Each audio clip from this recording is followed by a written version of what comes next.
很多女性朋友身体总会长这个长那个的，身上自带2个散结穴，通经络、消淤堵、助三结，建议女性朋友多按按。第一个是膻中穴，这个穴位就在两乳头连线的中点处。如果你生气时总感觉胸闷气短，总有一股气堵在胸口，那就要多按揉一下膻中穴。按揉膻中穴很简单，微微握拳，用全面关节轻压在膻中穴的位置上，然后顺时针旋卷按揉，轻柔缓慢的揉动，每次揉49圈。第二个是太冲穴，这个穴位在足背部，在第一、第二指骨结合部之前的凹陷处，就在这里。找到穴位，我们就用拇指的指尖稍稍用力的插按进去，停留1到2秒，然后放松，就这样一压一松为一下，每次插按49下。肝气郁结或者经常生闷气的人，插按太冲穴时会有一股非常明显的刺痛感，这是正常的，大家不用担心，坚持插按就行。插完一边，我们再换脚。坚持插按一段时间后，就不会这么痛了。好，以上2个助散结的穴位，大家一定要记住了，需要的时候多按按。大家好，我是庄老师。少吃而胖是脾虚的经典，多吃而瘦是脾虚的悲催。胖和瘦都是脾虚的问题，这2种情况都和脾虚有关系。脾是管运化的器官，当脾胃健康，我们吃进去的食物就会很快的被消化，有营养的被吸收，没营养的被运出。当脾胃虚弱了，运化的力量不够，吃进去的食物就会处于堆积的状态，时间久了，那些无法运走的水湿、湿气和浊气积累成脂肪，人就变胖了。所以想要不长肉，把脾胃调理正常才是关键。大家可以试试以下方法。第一个，多吃山药薏米芡实粥，可以调脾暖胃，用山药、薏米、芡实一起煮粥，适量就行。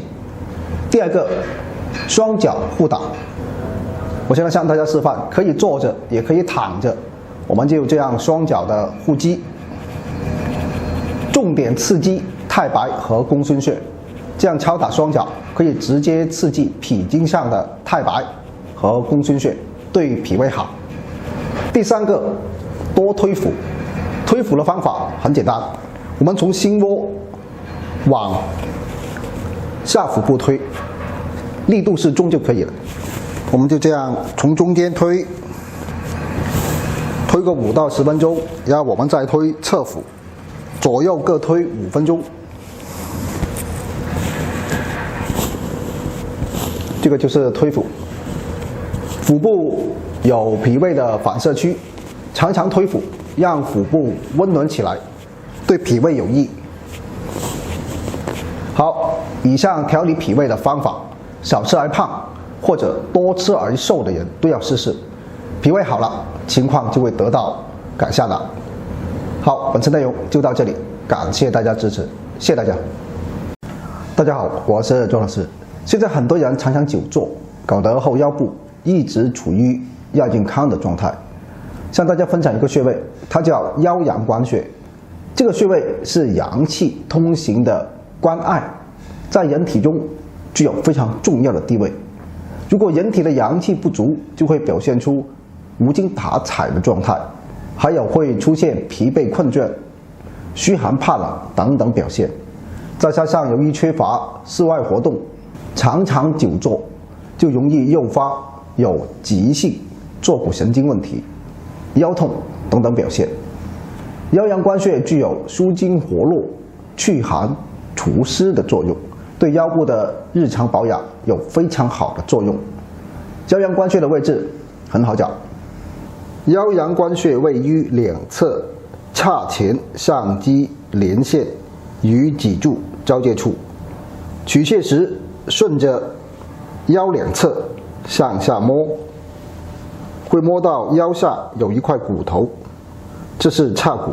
双手的大拇指在髂骨的边缘处固定住，然后双手中指在背后交汇，在背后中点的连线处就是腰阳关穴。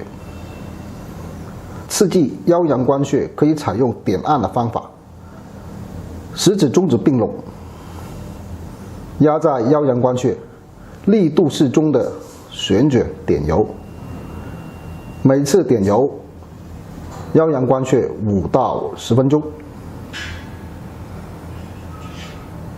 也可以用经络拍拍打，力度适中的拍打，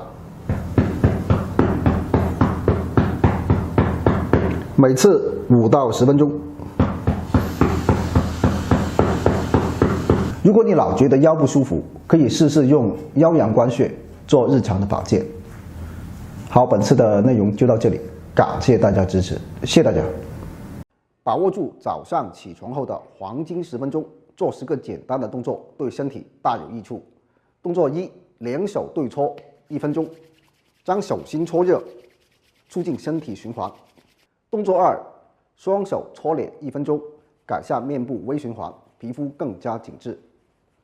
动作3：食指梳头1分钟，从中间逐渐向两侧梳，放松头皮经络，提神又醒脑。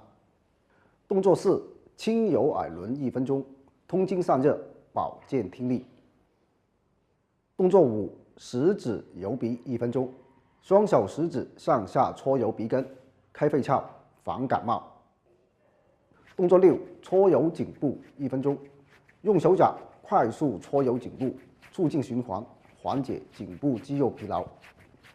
动作7：卷眼睛1分钟，眼球顺时针和逆时针各卷动30次，提神醒目，缓解眼疲劳，增强视力。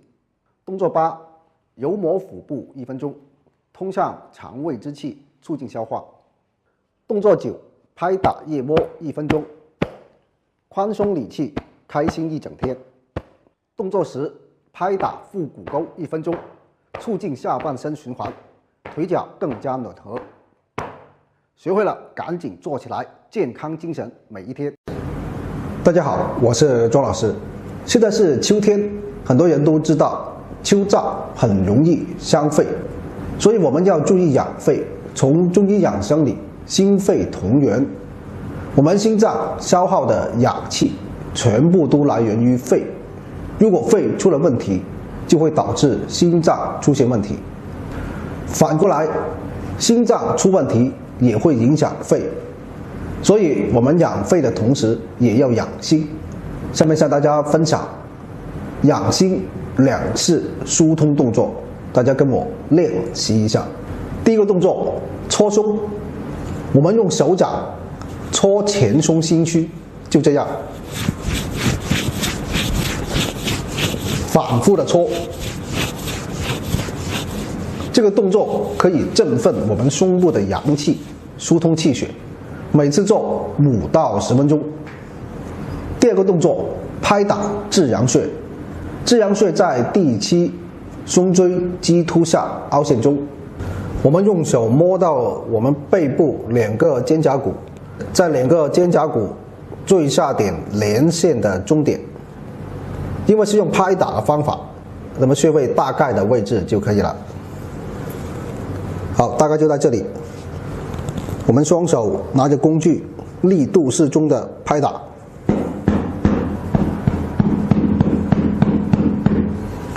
我们就这样拍打5到10分钟。我们常常拍打至阳穴，可以让心脏阳气充足。